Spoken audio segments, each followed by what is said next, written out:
tayo ng Math-aral. Sa Math, walang maiiwan. Math-sayang Math-aral tayo ng Math-tuto, upang ika'y umasenso. Maging matyaga, maging matalino, halina Math-aral na tayo. Maging matyaga, maging matalino, halina Math-aral na tayo. Halina Math-aral na tayo. Halina Math-aral na tayo. Halina, halina, halina, Math-aral na tayo.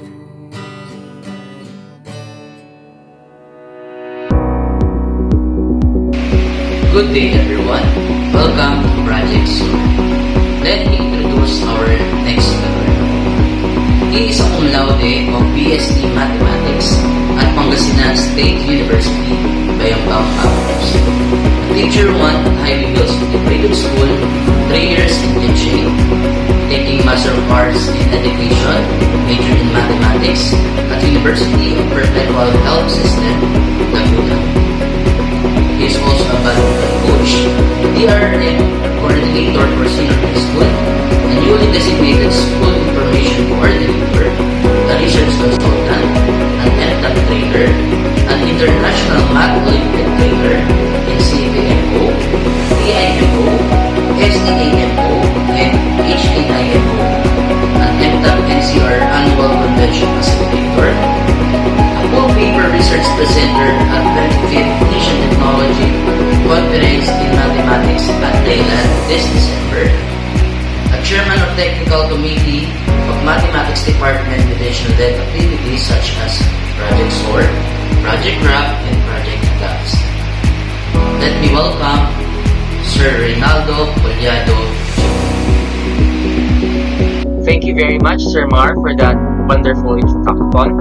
Good afternoon, Batang MANDunong. Welcome to the Basic Calculus Quarter 3, Week 6 Advanced Lessons.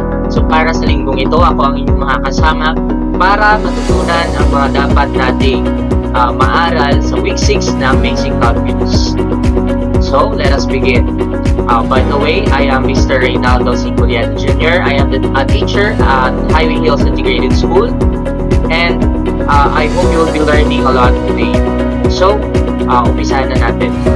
Okay, our objectives for this week will be revolving around the illustration of extreme value theorem as well as solving of optimization.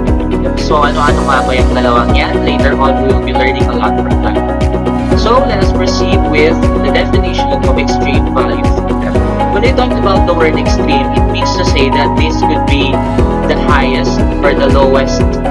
So when we talk about extreme value, then we talk about the highest or lowest value. So ano ba yung hahanapan natin ng highest or lowest value? Let's say we have a function f, is indicated. Then that particular function is said to be continuous in a closed interval a and b. So take note na ito yung condition. Kailangan continuous siya at a closed interval a and b. Then yung extreme values daw ni f, which is the minimum and maximum values, will exist at the critical points or the endpoints of the interval. So, yon, hindi muna natin siya kayang maintindihan sa ngayon siguro ng malaliman dahil nga definition pa lang ito. So, later on, I will be providing examples for us to be able to visualize what do we mean by minimum and maximum points that can be found either at the endpoints or the critical points. So, wag na nating patagalin. Tignan natin ang definition naman ng critical points. So, dahil siya yung unang nabanggit, ano ba ang ibig sabihin ng critical points? Ang critical points is the value of x when f of x or f prime of x is equated to 0. So, ibig sabihin, dadaanan natin ang differentiation or pagkuha ng derivative ng isang function and then i-equate natin yung derivative na yon sa 0, solve natin ang x, and makukuha natin yung tinatawag natin na critical points. Okay? So halimbawa, meron tayong function dito na f of x is equal to 3x squared minus 3x plus 4. So paano natin kukunin ang critical points? So again, according sa definition ng critical points, kukunin muna natin ang f prime of x o yung derivative ng f of x. So hahanapin natin ang derivative ng f of x na given natin. So obviously, kailangan maalala ninyo rito ng tama kung ano-ano yung mga differentiation rules and formula. Dito naman sa given function, ang gagamitin lang natin dito ay power formula o yung tinatawag natin na power rule. So, simulan natin. Ano ba ang derivative ng 3x squared? So, ang derivative ng 3x squared, if you use the power formula, is 6x. Ano naman ang derivative ng negative 3x? That is negative 3. And then, ang derivative ng positive 4 ay 0 kasi derivative of constant is 0. Therefore, if we simplify this, ang derivative ng f of x pala ay 6x minus 3. So, ayan, nakuha na natin yung derivative ng f of x, which is 6x minus 3. So, ano gagawin natin sa derivative na to? According to the rule, in finding critical points, we must find the value of f prime of x when it is equated to 0. So, equate natin sa 0 si 6x minus 3, and then we solve for x. So, now we equate 6x minus 3 to 0, and then isosolve lang natin ang x dito. To solve for x, we have to isolate the 6x, and then we transfer negative 3 to the other side so that using addition property of equality so that we will be able to solve for x. So, that would be positive 3. And that, we will divide both sides by 6 para makancel yung 6 dyan and matira yung x. Thus, the value for our x is 3 over 6, which is also the same as its lowest term, 1/2. Okay. So, itong na-solve natin na 1/2, siya po yung tinatawag natin na critical point. So, remember, to get the critical point of a certain function, you have to differentiate the function first, and then after that, equate the derivative to 0 and then solve for x. Kung ano yung value ng x na makukuha, yun na po ang ating critical point. So, mahalaga kasi na malaman natin ang critical point kasi mamaya magagamit natin si critical point para malaman ang extreme value ng mga functions o yung tinatawag natin na extrema or minima tsaka maxima. Okay. So, tignan natin itong function na x squared. So, hanapin natin yung minima tsaka maxima ng function na to using this graph. So, pag sinabi nating minima, that is just the minimum point. Yung pinakamababang parte ng graph. Yun yung minimum point. And then, yung maximum point, yun yung pinakamataas na parte ng graph. So, remember class that a quadratic equation in the form x squared, ang graph niyan, ganito po ang itsura sa nakikita ninyo sa screen. Ngayon, this graph is continuously extending upward until positive infinity. So, hindi natin na-identify kaagad dito ang maximum point kasi based from the graph, mag-i-exist ang kanyang maximum point kung titigil ang graph. Kaya lang kasi yung graph natin, as you can see, these are double arrows, which means to say na walang maximum point. Wala kasing hangganan itong curve natin. On the other hand, pwede nating ma-identify yung minimum point. That being said, may minimum point siya, yung f of x equals x squared, pero wala siyang maximum point. Tignan naman natin itong next graph. So, ang next graph naman natin ay graph ng function na f of x is equal to absolute value of x. Pero, defined ang kanyang hangganan. So, ang hangganan niya, ang x daw ay mula negative 1, included si negative 1, pero open interval up to 0, and then union 0 up to positive 1. So, as you can see here, yung values niya ng domain starts from negative 1 up to positive 1, but 0 is excluded. That is why it is manifested in this graph na yung point sa 0 ay hollow, which means to say na hindi siya kasali sa domain ng function na to. Ngayon, if we are going to try and identify the maximum point, dalawa ang ma-identify natin na pinakamataas na parte ng graph na to. We have this point A here and the point C. Okay? So, parehas kasi sila ng taas, which is 1. Ngayon, mapapansin din natin sa graph, meron sana siyang hangganan sa pinakamababang part, which is yung point B. Kaya lang, dahil nga hindi kasama sa domain yung x is equal to 0, hindi nag-i-exist yung point na ito. So, ibig sabihin, although meron tayong maximum points, wala tayong minimum point. So, class, in identifying your extreme values or your minimum and maximum points, always take into account yung condition na continuous dapat yung function at a certain interval. And in this case, nag-fail siya na masatisfy yung term na continuity. Hindi siya kasi continuous sa interval dahil dito sa point B, which is x is not equal to 0 at this point. Okay, so tatandaan, ang minimum and maximum point, kailangan para ma-identify yon ay continuous ang isang function at a certain interval. So in this given interval, hindi siya continuous. Kaya wala siyang minimum point. But then, meron tayong identify na maximum point. Okay, so paano ba natin mahahanap ang minimum and maximum points kung ang binigay naman sa atin ay functions na mismo, wala nang ipinakitang graph. So to identify the functions, to identify the minimum and maximum points of functions, all we have to do is to find the derivative. That is the first step. Find the derivative of the given function. And then after that, in the same way that we do, we need to find the critical points. So yun yung pangalawa. We find the critical points. After that, we get the functional values. So mamaya i-explain ko anong ibig sabihin ng functional values. So tatlong steps na tayo. First, find the derivative. Second, find the critical points.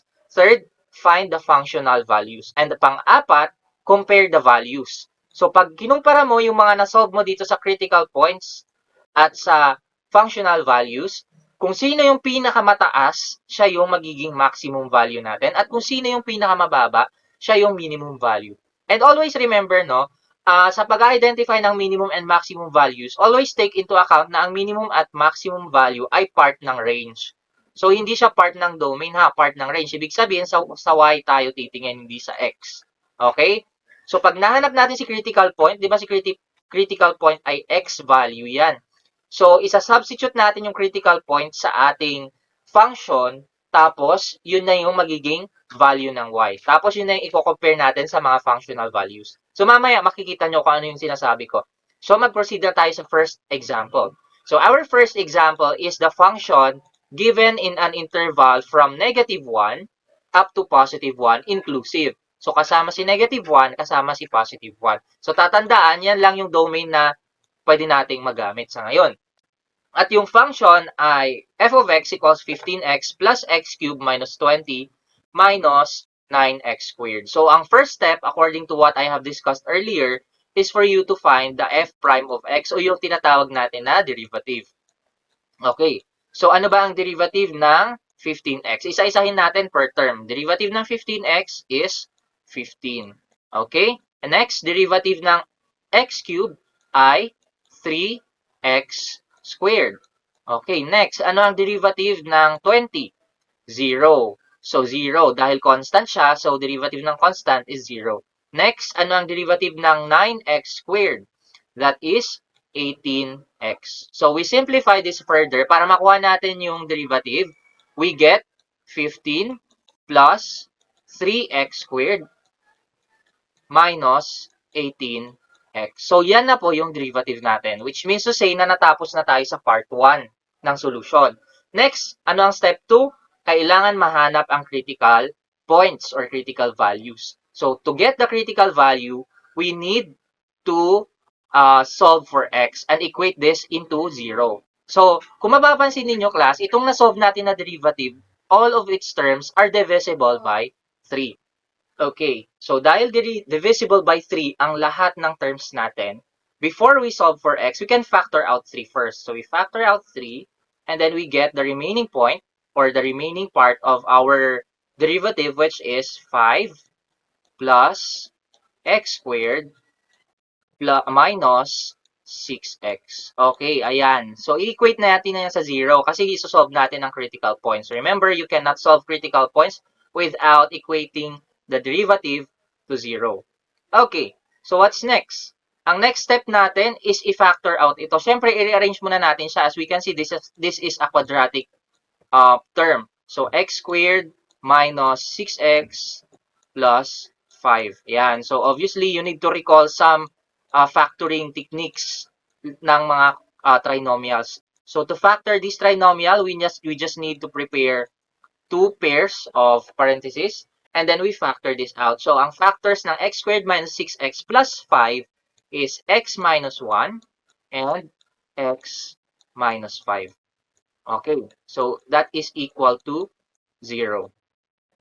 So, based from this, basically, ang next na natin na gagawin is to solve for x. So, ang gagawin, kukunin ang factor na x minus 1, equate that to 0, and we can solve easily that x is equal to 1. Sa isang part naman ng factor, we have x minus 5, equate that as well into 0, and then we get x is equal to 5. Ayan. So, ang critical points po natin ay itong dalawang ito. Si x is equal to 1, and then si x is equal to 5. So, remember that. Critical points pa lang yun. So, ngayon, na-solve na natin ang critical points. Tapos na tayo sa step 2. Ang hinahanap natin ay extrema, which means to say minimum and maximum point. So, after that, ano na ang next step natin after nating mahanap ang critical points? According sa ating nabanggit kanina, ang next step natin ay hanapin ang functional values.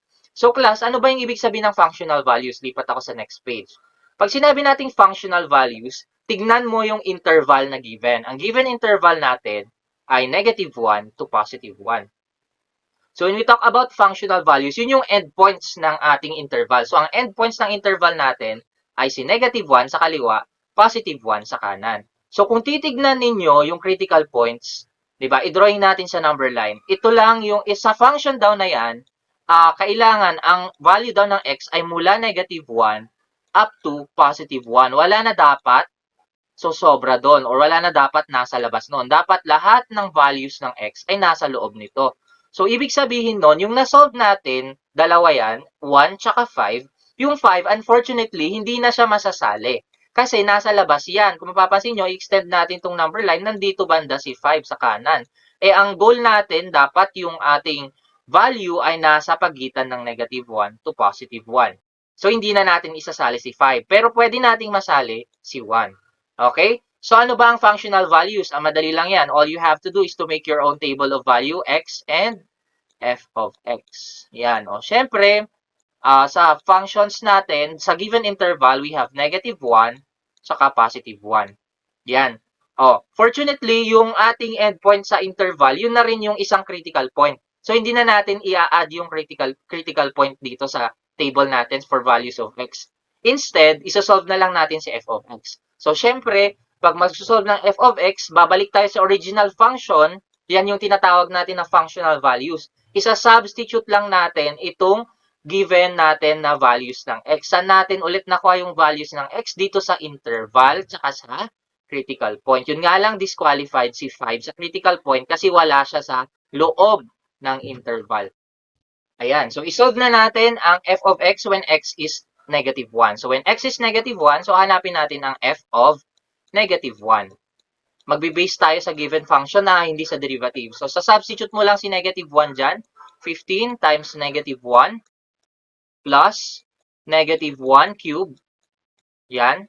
Palitan mo lang lahat ng nakikita mong x dyan sa function ng -1. Minus 20 minus 9 times -1 squared. Okay, we simplify this. What is 15 times -1? That is -15. Then, -1 cubed, that is -1. Next, minus 20. Okay, ang -1 squared ay 1. Pero, i-multiply pa natin siya sa -9, so that's -9 pa rin. Okay, we simplify this and we get -15 minus 1 minus 20 minus 9. So, they are all the same signs. We just need to combine all of them. And that would give us -45. Ibig sabihin, ang f of -1 ay 45. -45, sorry. So, dito natin yan ilalagay. Okay. So, kayo naman ang mag-try and isolve nyo ngayon sa papel ninyo yung value ng 1. So, ang value ng 1 dapat, okay, isa-substitute nyo ulit yan sa function. So, lahat ng x na nakikita nyo, palitan nyo ng 1 yan. So, f of 1 ang isosolve ninyo. Okay? So, I'll just give you a minute or two para ma-solve yan.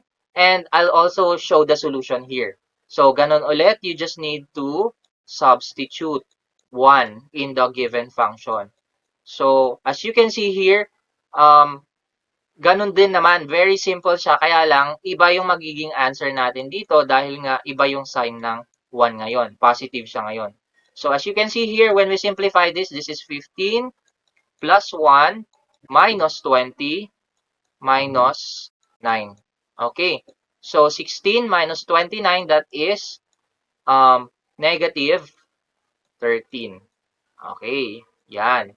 So, yan ang f of 1, negative 13. Okay. So, ngayon, na-identify na natin silang lahat. Ikumpara natin yung values. Ano yung values na i-compare natin? Yung y ba o yung x? Or, in simpler terms, kung ano yung nakikita natin ngayon dito, yung x ba o yung f of x? So, dito tayo magfo-focus sa table ngayong class. So, titignan nyo rito, ano ba yung mas mababa sa dalawa? Sa y, f of x tayo ha. So, sa f of x, ano yung mas mababa? Siyempre, ang mas mababa, si negative 45. So, sana si minimum point. O, ganun lang mag-identify ng minimum point. And then, itong si negative 13, siya na si maximum point. Okay? Ganon. O, di nakuha na natin ang ekstrema ng function. Pagtatanungin tayo, minimum value pala ha. Ang minimum value natin ay negative 45. Ang maximum value natin ay negative 13. Pero kung tatanungin tayo, what is the minimum point? So, isama natin yung kapares niya sa x. So, ang minimum point natin ay negative 1, negative 45. Ang maximum point natin ay positive 1, negative 13. Okay? Pero kung value ang tinatanong, ang sagot lang natin ay negative 45 for the minimum value and the maximum value is negative 13. So, I hope that is clear, no? If not, wag mag-alala kasi meron pa tayong isa pang example. Okay, so our next example is also in the same interval, negative 1 up to positive 1, but then iba na yung function. Ang function natin this time is x cubed minus 3 cube root of x. So, ayan. So, first step again is for you to find the derivative of f of x. Okay? Ano ba ang derivative ng x? So, that is 1. Ito naman, ano ang derivative nito? So, remember that cube root of 3 can be rewritten as x raised to 1/3. Yan. So, yan ang gagawin natin using power formula. So, we need to find the derivative of 3 times x raised to 1/3. Ang makukuha natin doon ay ilan? 1/3 times 3, that is equal to 1. Yan, minus pala. 1. And then, x raised to 1/3 minus 1. So, that's negative 2/3. Okay. So, ganyan na muna siya. As is muna. No? So, ang derivative natin ay 1 minus x raised to negative 2/3. Okay. Yan ang derivative. Next step, we need to solve for x. So, bago mangyari yon, kailangan i-simplify muna natin ito. Negative yung exponent niya, so ilalagay natin siya sa denominator. So, x raised to 2/3 na yung taas. Yan. And then, 1 ang nasa, yung ating denominator ay x raised to 2/3. Ang nasa taas na ay 1. Kasi using the laws of exponents. So, ayan. We need to equate this to 0 para ma-solve ang x. So, solve na natin ang x. So, ganito, i-isolate natin siya. So, magiging 1 over x raised to 2/3. Lipat lang natin siya sa kanan. Iwanan natin si 1 dyan sa kaliwa. And now, we can solve for x. No, we need to cross-multiply for this one. Ang mangyayari dyan, 1 is equal to x raised to 2/3. So, to solve for x, all we have to do is to think of a number in such a way na ang kanyang cube root, ang cube root ng in-square na x. Yan. Ganyan yung itsura ng x raised to 2/3. Okay? So, ang gagawin lang natin is to cancel this out. So, we cube both sides first. Diba?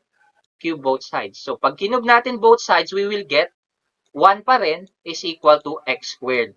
And what is the square root of x squared? Ayan, we are going to solve for x now. So, x can be positive 1 and negative 1. So, dalawa ang ating critical points. So, ngayon, itong critical points natin, fortunately, parehas na parehas siya sa interval natin, which is from negative 1 up to positive 1. So, walang maaalis sa critical points natin. Pasok silang dalawa. So, yan. Meron na tayong critical points. Pwede na tayong maghanap ngayon ng functional value. So, to have a functional value, again, prepare a table of value with x and f of x. It can be horizontal, it can be vertical, it's all up to you, whichever do you prefer. So, dalawa yung values na nakuha natin, negative 1 and positive 1. Fortunately, included na rin yung interval, so we don't need to add more values for x. Ito na rin siya. Yan. And then, all you have to do is to substitute negative 1 and positive 1 to get f of x. So, unahin natin si negative 1. So, f of negative 1 muna tayo. That would give us negative 1 minus 3 times cube root of negative 1. Okay, ano ba ang cube root ng negative 1? Basically, ang cube root ng isang negative number ay yung sarili niya.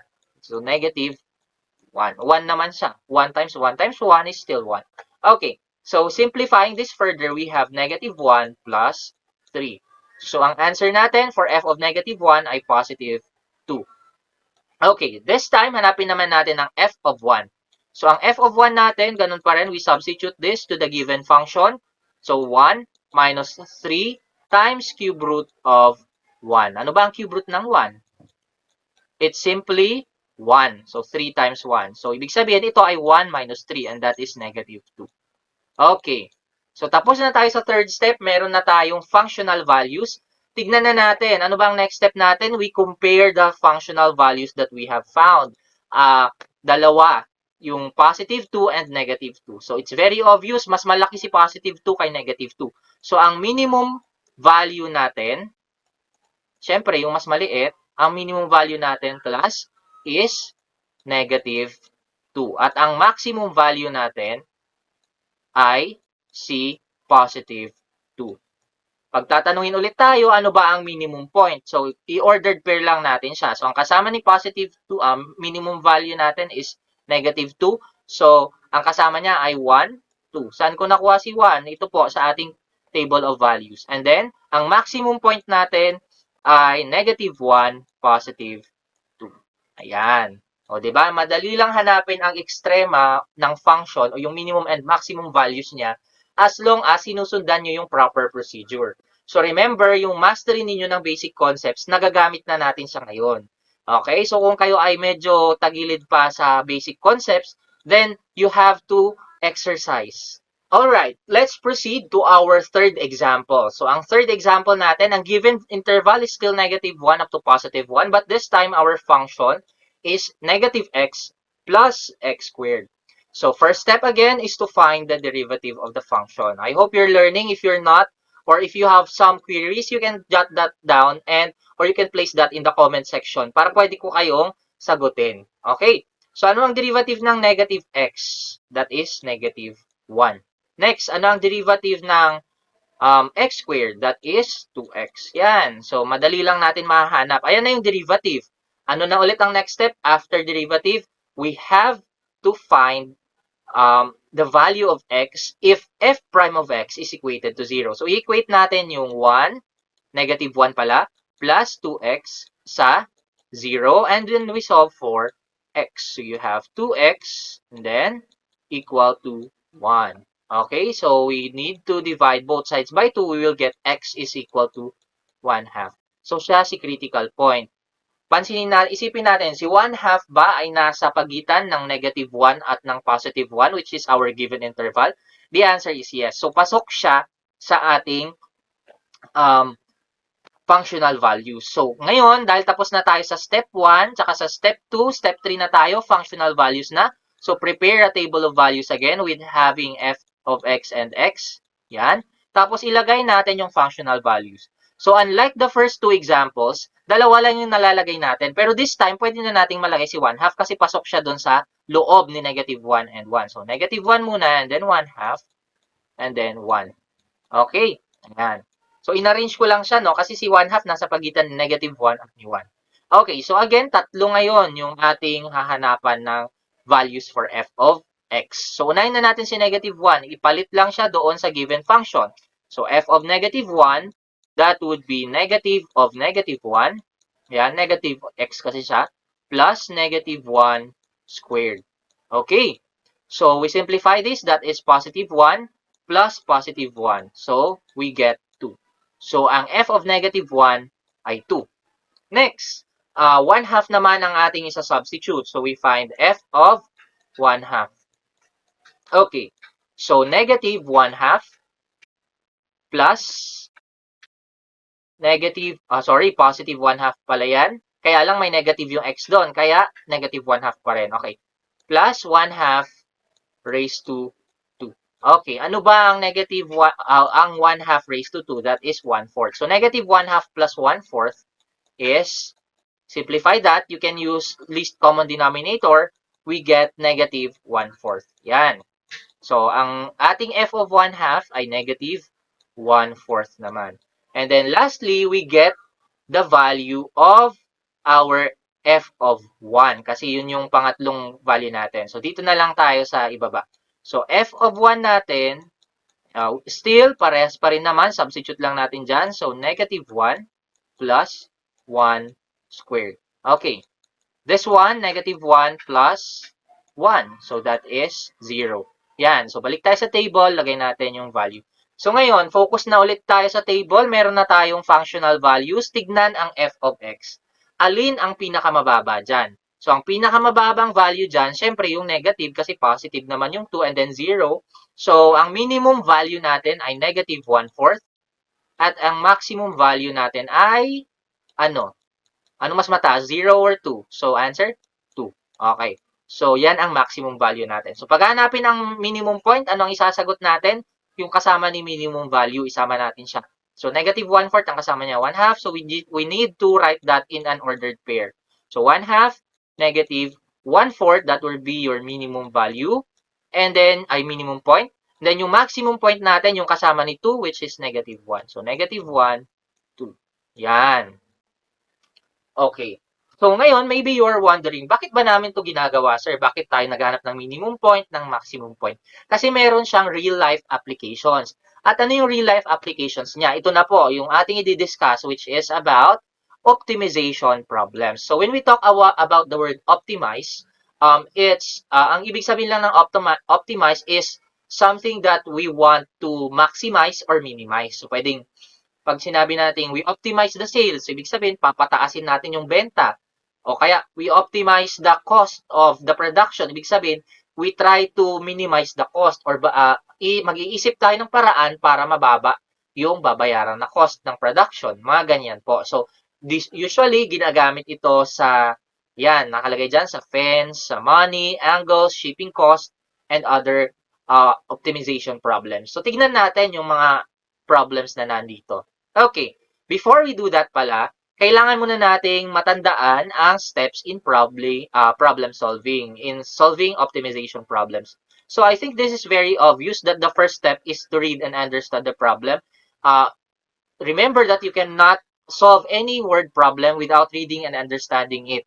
The next step is for you to draw a diagram if applicable or kailangan. Kadalasan, for me, no, mas maganda na meron tayong nakikitang illustration ng problem para mas madali nating ma-visualize. Okay, pangatlo, write down the formulas or mga given information na binigay sa problem. Pang-apat, we write the function for what is to be optimized. And panglima, set the derivative of the function equal to 0 and solve. So kung ano yung ginawa natin dito sa paghahanap ng minimum and maximum values, ganun pa rin ang gagawin natin. Kaya lang, bago tayo mag-arrive sa function, yun yung challenge ngayon. Gagawa tayo ng functions from the problem. So, tignan natin yung first example. So, ang first example natin, Ramon wants to make an open top box, which is to be made by cutting small congruent squares from corners of 18 inches by 18 inches metal sheet. So, ganito lang ang sinasabi nitong problem. Meron daw si Ramon na isang 18 by 18 na metal sheet. Okay. So, yung metal sheet natin na 18 by 18 inches, ang gagawin daw ni Ramon dyan ay magkakat siya ng squares sa bawat corners ng metal sheet na to. So, magkakat siya dyan ng pare-parehas na squares. Ayan. Okay. So, sa apat na corners. So, di ba, i-visualize ninyo na, di ba, pag gagawa tayo ng box from a square, obviously, kailangan natin mag-cut sa corners para maitayo, mai-fold natin itong mga parts na to. Yan. Yan. So, ifo-fold natin yung parts na yan para makabuo tayo ng box. So, ganun ang gagawin ni Ramon.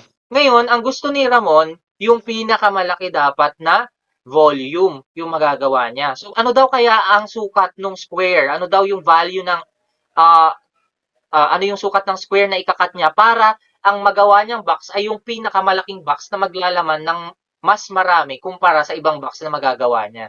Okay? So, ano ang gagawin natin dyan? So, syempre, hindi natin alam kung ano yung sukat ng ikakat niya kasi yun nga yung hahanapin natin sa problem. So, dahil hindi natin alam kung ano yung sukat ng ikakat niya, i-represent natin yung sukat kasi square naman siya. So, x by x yung kanyang masusukat dyan or maaalis. So, x by x yan lahat. So, all corners, x by x ang ikakat niya. Kasi sabi ng problem, pare-parehas daw ang ikakat. Okay. So, ngayon, medyo maiiba. Kasi bakit? Makakat na tayo, di ba? Magkakat na tayo. So, mangyayari, pag inalis yung x by x, ganito na yung itsura niya. No? Sorry. Ganyan. Ganyan na yung magiging itsura niya. Para itutupi na lang itong excess parts, magiging open box na siya. Open top box. Ibig sabihin, wala siyang cover sa taas. Okay? So, ganyan yung mangyayari. Pero inalis na natin yung x by x. So, anong nangyari dun sa 18? So, si 18 nabawasan ng x sa kanan, nabawasan ng x sa kaliwa. So, dalawang x yung nabawas sa kanya. So, 18 minus 2x na lang siya. And then ito, x pa rin yan. X pa rin itong part na to. And then, ganun din dito, 18 minus 2x pa rin. Okay. So, ngayon, i-visualize natin. Ito, ano mangyayari pag naging box na siya? Okay, ayan yung nangyari ha. So, pag naging box na yan, ganito ang magiging itsura. Kunwari, itong part na to, yan, ifo-fold natin siya. So, pag finold natin yan, ganito yung magagawa natin. Okay. Ayan. So, ano yung sukat ulit nitong taas? Yung sukat nitong taas ay x and x. Okay. Ano naman yung sukat nito? Nabawasan siya ng dalawang x. So, 18 minus 2x. O, di ba? So, sana nasusundan. Next, ifo-fold naman natin to. So, pag finold natin yan, makakabuo siya ng another shape dito. Yan, isang side. Para makabuo tayo, imagine gumagawa ka ng box. So, yung isang side na to, ganun ulit. X pa rin yung taas dito, 18 minus x pa rin dito. Next, ifo-fold naman natin to, itong part na to. Yan. So, mangyayari dito naman yun mapupunta. Yan. Yan. Okay? And then, lastly, ifo-fold din natin itong part na to para umangat siya. And, ayan. So, na-visualize na natin na makakabuo nga tayo ng open top box. Siyempre, itong nasa gitna, ito po yung nandito. Okay? So, ayan. Meron na tayong box. Nandyan na rin yung dimensions. Ano ba ang pinag-uusapan natin sa problem na to? Ang pinag-uusapan natin sa problem na to ay volume. Diba? Kasi sabi niya, ano yung box na may pinakamalaking malalaman? So, ang keyword natin ay laman. Hold as much as possible. So, ang laman, ano ba yon? Volume po yon. So, kailangan ma-recall natin, ano ba ang formula ng volume ng isang rectangular prism or yung ating box? So, di ba usually ang volume naman ay area of the base times height. Yun lang naman lagi ang kailangan nyo matandaan. Area of the base times height. Depende na lang sa base. Nag-iiba-iba na lang sa base. So, ano ba ang base natin ngayon? Anong shape yan? Di ba square pa rin? Kasi square yung inalis, square pa rin yung matitira dito na part. So, yung square na yan, ano bang area ng square? Di ba? Side times side. And then, times height. Okay. So, ano ba yung side natin? Ang side natin ay 18 minus 2x. Yan. And then, square down natin. And then, yung height natin ay x. Ayan. So, meron na tayong function na volume. At yan yung first step pa lang. So, ngayon, dahil may function na tayo, pwede na tayong mag-proceed sa paghahanap ng derivative ng minimum and maximum values para ma-optimize na natin yung given situation. Okay? So, gawin na natin. So, isimplify muna natin yung function. Okay? Isulat natin siya v of x. Okay? Kasi na-define natin yung volume in terms of the variable x. Okay? So, isimplify natin yung 18 minus 2x squared times x. Okay. You can use FOIL method for this one. Okay. Ang 18 squared, that is 324. And then you have 36 times 2, that would be 72x. Okay, you have to review the squaring a binomial, ha? So, medyo bibilisan na natin dito kasi marami-rami pa tayong i-discuss. And then, plus 4x squared. Okay, ayan.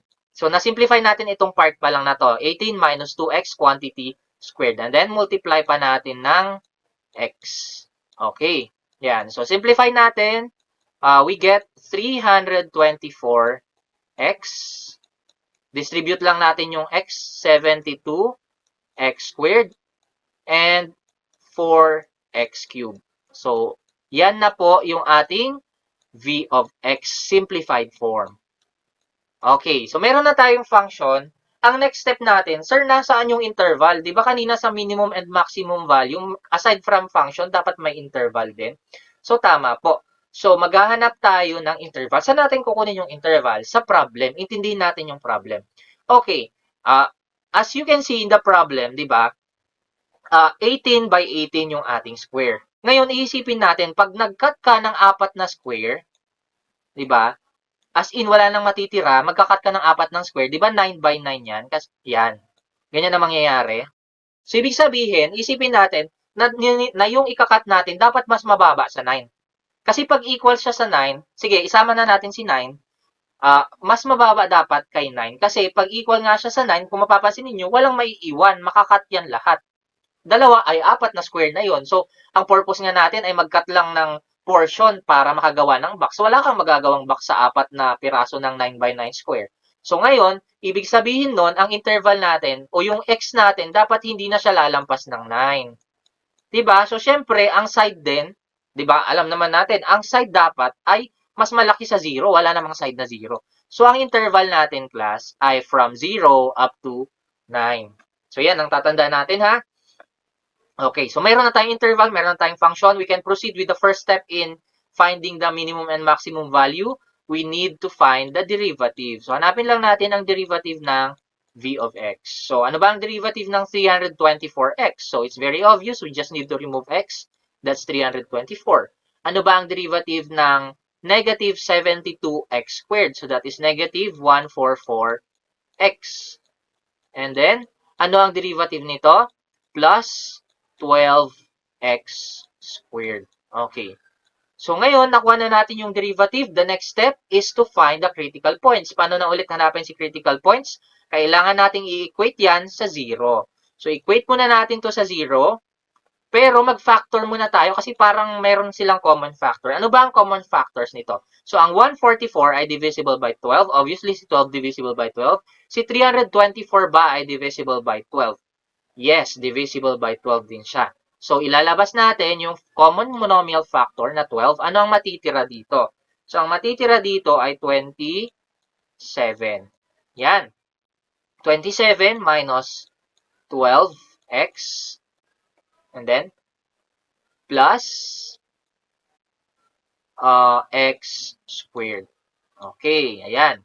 So, ayan na po yung ating factored form ng derivative natin. So, pwede na nating i-factor yan and then we equate this to 0 to solve for the critical points, no? So, prepare two pairs of parentheses and then, ano ba ang factors ng x squared minus 12x plus 27?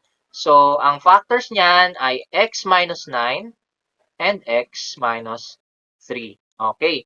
So, it's very obvious, makukuha na natin ang critical points natin from the factors x minus 9, so x is equal to 9. Sa x minus 3, x is equal to 3. So, dalawa yung ating critical points na nasolve. Ngayon, itong critical points na yan ba ay pasok sa ating interval? Ito yung interval natin from 0 to 9. Yes, pasok naman sila. Okay. So, dahil pasok sila, ang next step na natin, may critical points na tayo, may derivative na. Next step, functional values. So, pag functional values, prepare a table of values. Yan. Okay. So, ilan kaya ang malalagay natin ngayon dito? So, syempre kasama si 0 kasi yun yung endpoint ng interval natin. And kasama si 9. Yan, parehas yung 9 natin na critical value. So, ilalagay natin si 3 sa gitna. Okay, now we find the f of x. Okay, first, hanapin muna natin yung f of 0. So, f of 0 natin, isa-substitute lang natin yung 0 sa ating function. So, ang mangyayari dyan, that's 18 minus 0. That's 18 times 0. So, 0 ang makukuha natin. Dito naman, 18 minus 2x squared, that is also equal to 0 kapag 9. Okay? So, dito na lang tayo magsosolve. I-substitute naman natin si 3. So, 18 minus 2 times 3, that is 18 minus 6. Itong part. So, that is 12 times 3. Okay? So, 12 times 3, 12 pala yon, then i-square pa natin siya. So, that's 144. Sorry about that. Nakalimutan ko si squared. Okay. So, 144 times 3. Ilan ba ang 144 times 3? That is 432. Okay? So, 432 ang value ng 3x natin. Okay. With that being said, i-compare natin ngayon ang mga na-solve natin na f of x. Ang mga na-solve natin na f of x ay 0, 432, tsaka 0.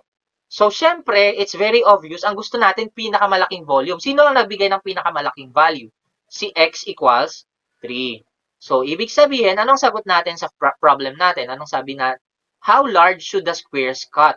So, ibig sabihin, ang kailangan niyang i-cut, ang kailangan i-cut ni Ramon para pinakamalaki yung box na magagawa niya is 3 by 3 inches. So, 3 by 3 inches dapat ang square na ika-cut niya para pinakamalaking square. At yun yung answer natin, no?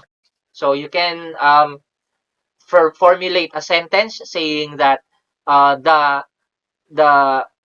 measurement of the square to be cut in the 18 by 18 inches metal sheet is 3 by 3 so that the volume of the open top box is maximized. So, ganon ang ating final answer. So, I hope you have followed that.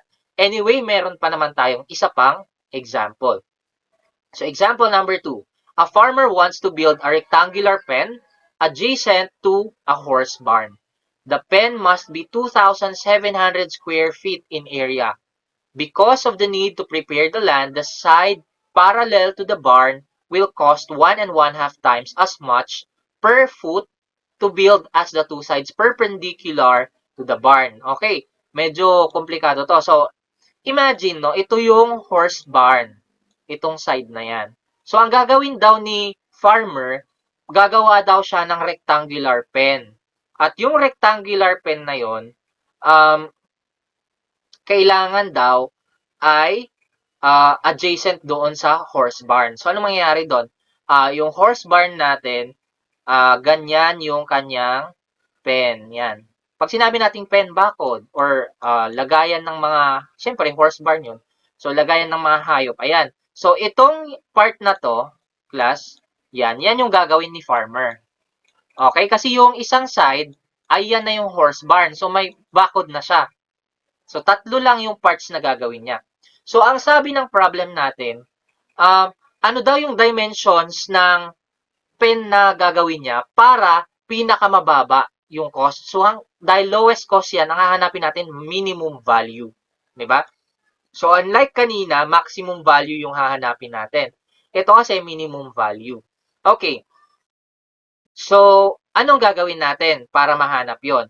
So, the very first step is for us to determine ano ba yung mga kailangan nating information from the problem. So, according to the problem, ang gagawin daw dapat niya na pen, ang area dapat niya ay 2,700 square feet. So, ibig sabihin, ito rectangular pen yan, di ba? Ang area ng rectangle ay length times width. Yan yung area ng rectangle. So, ito yung length, yan yung width. So, instead na length and width, why not we try, this is x, ito, and this is y. So, dalawa yung y natin on both sides. Okay. So, ang area, ibig sabihin, ang area natin ay x times y. At dapat daw, ano ang sukat ng area? Dapat daw 2,700 square feet. Okay? So, ayan. So, ang next step natin, after nating malaman yung given na yan, ano na ang gagawin natin? So, di ba gagawa siya ng bakod? So, dahil gagawa siya ng bakod, kailangan perimeter. So, ano ba ang formula ng perimeter natin? Pag rectangle. Ang formula ng perimeter for a rectangle is, ano ba? You just need to add all of this, di ba? So, you need to add all of these. Dalawang y, isang x. So, dalawang y, isang x. But then, take note na dahil daw merong aayusin sa lupa, mas magastos daw yung parallel sa barn. Yung parallel sa barn ay yung x. 'Di ba? Parallel yan sa barn. Mas magastos daw yan kumpara dito sa dalawa ng 1.5 na beses kasi nga may aayusin pa sa lupa. So dahil may aayusin pa sa lupa, ang x natin, instead na x lang siya, 1.5 siya. Okay? Bakit 2y yan? Kasi dalawa yung sides natin na perpendicular sa barn. Kaya siya 2y. Okay? So I hope that's clear. So ngayon, anong gagawin natin dyan? First, balik tayo dito sa ating area na given. So kunin natin yung isa pa. Area is xy, which is equal to 2,700. Okay, so i-disregard natin yung a dito para i-try nating i-solve ang value ng y. Okay, pag isosolve natin ang value ng y, ang mangyayari dito, we divide both sides by x, by x, we get 2,700 over x. Okay, saan natin gagamitin to? Sa substitute natin yan dito sa ating equation. So, substitute natin yan. Ang mangyayari, we have P or the cost. Yan na yung cost natin. So, 2 times Y. Instead na Y, palitan natin ng 2,700 over X plus 1.5X. So, we simplify this. Makakakuha na tayo ng function na 5,400 over X plus 1.5. So, ayan, meron na tayong function. Dahil meron na tayong function, pwede na nating hanapin ang kanyang derivative. So, ano ba ang derivative niyan? So, P prime of x na lang yan. You can also represent this as letter C, no? That is fine. Kasi in your module, it's in letter C. Kasi you are trying to find the cost. Pero ako, nag-stick na lang ako dito. Kasi yun din naman ang perimeter niya. Okay, ngayon. So, hanapin natin ang kanyang derivative. So, ang derivative ng 5,400 over x, yan ay, in other words, itong x na nasa ibaba ay x raised to negative 1. So, ang mangyayari dyan, magiging negative 5,400. Power formula pa rin. Over x squared na siya kasi nasa baba yan. And then, ang derivative ng 1.5x ay 1.5. So, plus 1.5. So, yan na po ang ating derivative. So, tapos na tayo sa first part ng paghahanap ng minimum and maximum values. Ang next step, hanapin natin ang critical points. To get the critical points, equate lang natin to sa 0. So, mangyayari, negative 5,400 over x squared is equal to, yan, ilipat na natin yung negative 1.5. Yan. And then we solve for x, no? So, to solve for x, we need to cross multiply all of these. So, we have negative 5,400 is equal to negative 1.5x squared. Okay, and then we divide both sides by negative 1.5 para ma-solve yung ating value for x. So, 5,400 divided by negative 1.5. Ano ang masosolve natin dyan? That would be 3,600. So, 3,600 ang masosolve natin dyan. So, makukuha na natin ang value ng x, which is the square root of 3,600. And that would be positive or negative 60. So, ang critical values natin, positive 60 and negative 60. Pero, tatandaan ninyo, pinag-usapan natin dito ay sukat. So, hindi nakasali si negative 60. So, ang x lang natin ay positive 60. Yan na po yung critical point natin. So, proceed na tayo sa, yan na yung value ng x natin. Tignan na natin yung value ng y based from this. Okay? Kanina. So, y is equal to 2,700 over x. So, we divide 2,700. Y is equal to 2,700 over x. Diba? Nasolve na natin ang x, 60. So, ipapalit na lang natin siya dyan. Anong masosolve kaya natin? So, that's 2,700 over 60. Anong makukuha natin? That would be 45. Okay. So, ibig sabihin, ang value ng x natin ay 60 at ang value ng y ay 45. So, babalik tayo doon kanina sa ating illustration. Yung x natin ay yung parallel sa barn and then yung y natin ay yung parallel sa yung perpendicular sa barn. So, ibig sabihin, dapat ang length pala ng parallel sa barn ay 60 feet at ang width pala dapat ay 45 feet para makuha natin yung maximum na lowest cost na kailangan natin. Okay? So, ganun lang po siya kadali. Okay? If you have questions, no, you can type in the comment section. Anyway, meron pa naman tayong isa pang last example. So, our last example is also about a rectangle. Tingnan natin, using a 400 feet fencing materials, a hog racer wants to build a sty that is divided into 3 equal rectangles. So, ayan. Dahil sinabi niya 3 equal rectangles, then mag-visualize na dapat natin yan na merong tatlong equal na rectangles na gagawin. Ibig sabihin ng sty, yan yung kulungan ng baboy. Diba? Sa kulungan ng baboy, hili-hilera yun, na bawat isang rectangle, may isang baboy doon. Usually, pag mga anak, di ba, pag malalaki na, tig-isa na sila ng sty. Okay, so sabi, 400 feet daw yung i-cover nitong lahat ng ito. So, pare-parehas naman yung triangle, so we can represent x ito, yung kanyang mga width ay x lahat, kasi pare-parehas daw dapat yung rectangles. Sorry, rectangles. Okay, and then ito ay y. Okay, y yan lahat. So, ayan. Meron na tayong variables, meron na tayong length and width. So, ang sabi, ano daw ang sukat ng area para ano daw ang sukat ng length and width para ma-maximize yung area ng rectangular sty natin. So, paano natin gagawin yan? So, again, ang pinag-uusapan natin dito ay area and perimeter. Bakit perimeter? Kasi yung perimeter natin, ayan, kung mapapansin ninyo, yan yung ilalagay kasi natin na bakod. So, dahil bakod siya, around it, perimeter. So, remember, ang perimeter nito, class, i-add lang natin lahat yan. So, 4 yung y, 6 yung x. Diba? And then, dahil yan yung perimeter natin, dapat equal yan sa 400. Kasi dapat mapagkasya yung 400 feet doon. So, itry nga natin isolve ang y ngayon. So, 4y is equal to 400 minus 6x. So, isolve natin ang y, no? So, to get the value of y, we will have y, divide natin by 4 is equal to 100 over yung 6x divided by 4, that is 3 over 2x. So, yan yung value ng y natin. Bakit kailangan natin gawin yan? Para may substitute tayo sa isa pang formula natin later on.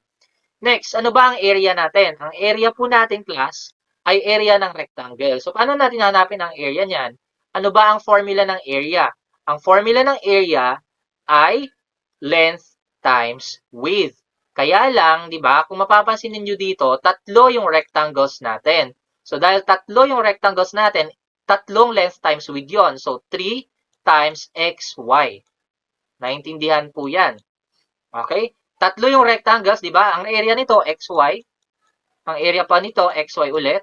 Ang area nito, xy. So, xy plus xy plus xy, ang area natin na total ay 3xy. So, dito tayo magpo-proceed sa area ng 3xy. Kasi ang gusto natin ma-maximize ay yung area, hindi naman yung perimeter. So, anong gagawin natin dito sa y? Ipapalit natin yung na-solve natin na y dito sa given na formula ng area. So, 3x times 100 minus 3x over 2. Yan. Okay. So, simplify na natin yan. We have 300x. 3x times 100 kasi that's 300x. Minus 3x times 3x over 2, that's 9x squared over 2. Ayan. So, yan na yung hahanapan natin ngayon ng derivative. Okay. So, may function na tayo. Next step is, kailangan na natin hanapin yung intervals.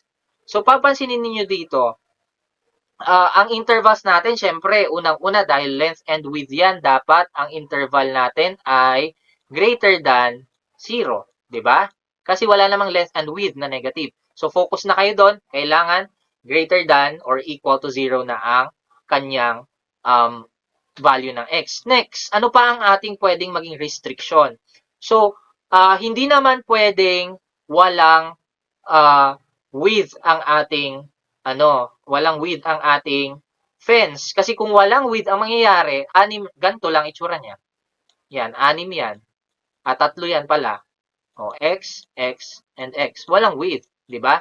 So, pag 0 yung y natin. Pag 0 ang y, wala siyang width. X and X and X lang yan. Pero impossible naman yon. Pero isalin na rin natin siya sa interval. So, kailan mangyayari yon? Pag ilan ba yung x natin dito sa ating rectangular? 6.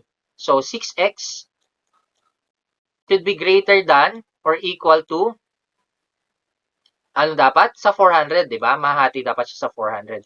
So, solve lang natin yung x niyan. Makukuha natin, dito na lang sa ibaba, x is equal to 6x, x is greater than or equal to 400 over 6, which is equal to 200 over 3. Yan. So, yan na yung interval natin from 0 up to 400 over 3. Okay? Lesser than pala ito. Sorry. This should be lesser than or equal to. Okay. Yan. So, meron na tayong interval. Ang next step na is to find the derivative. Ulitin lang natin, ang area natin is given by the function. Ang function po natin ay 300x minus 9x squared over 2. Ayan.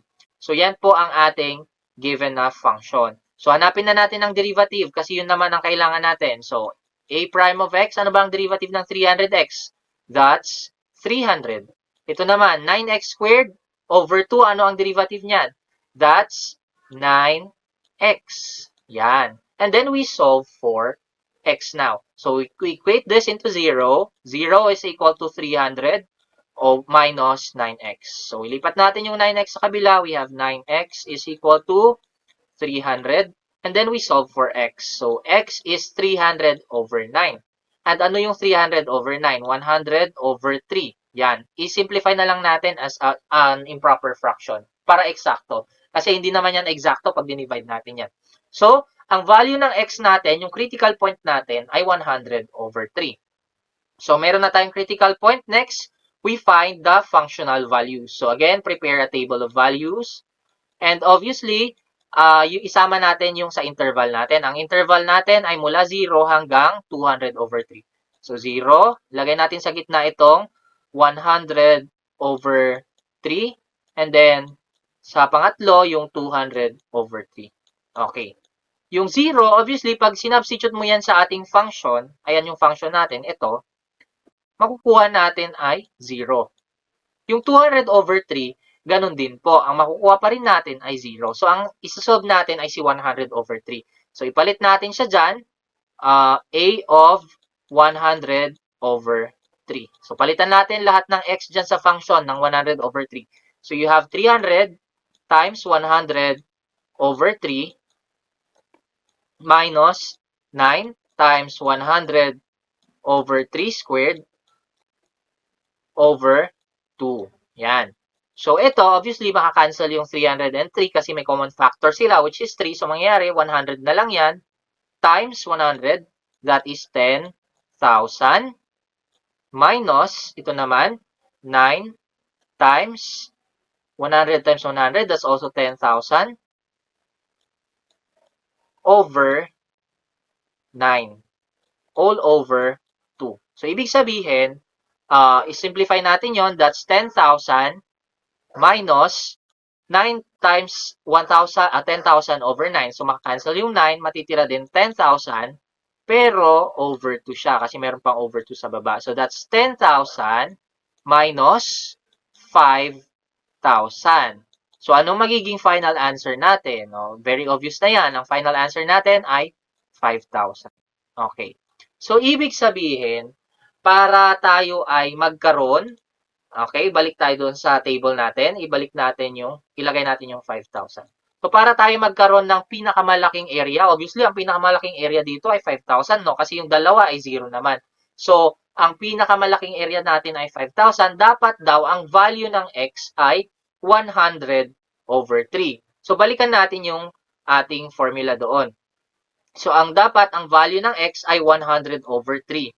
Siyempre, kailangan pa natin ng value ng y, di ba? Kasi yung ating rectangle, kung mapapansin nyo kanina, may y din yon. So, x, and then ito naman yung y. So, kailangan hanapin din natin yung y. Ano ba ang formula ng y? Based from our solution earlier. Ito, 100 minus 3x over 2. So, solve natin yon. 100 minus 3x over 2. Yan. So we simplify 100 minus 3 times 100 over 3, that's 100 over 2. So 100 minus 100 over 2, that's 50. So ang value ng x natin ay 100 over 3 at ang value ng y natin ay 50. Para tayo ay magkaroon ng largest area which is 5,000 square feet. Okay? Ayan. So, kailangan ang bawat isa dito ay 50 by 100 over 3 feet. Okay? So, yun po ang optimization problems. Now, if you have further questions, you can type your questions in the comment section. Pwede nyo ring i-message ang Math Team Mandaluyong Facebook page. Inaanyayahan ko na rin kayong mag-subscribe sa ating YouTube channel para naman lagi kayong maging updated sa ating mga lessons kasi alam na alam ko na nag-e-effort lahat ng mga project or reviewers. And also, mag-follow na rin kayo sa ating Facebook page, ang Math Team Mathematics Teachers Association of Mandaluyong, para lagi nyo ring makita ang lahat ng mga post na may kinalaman sa Project SOAR.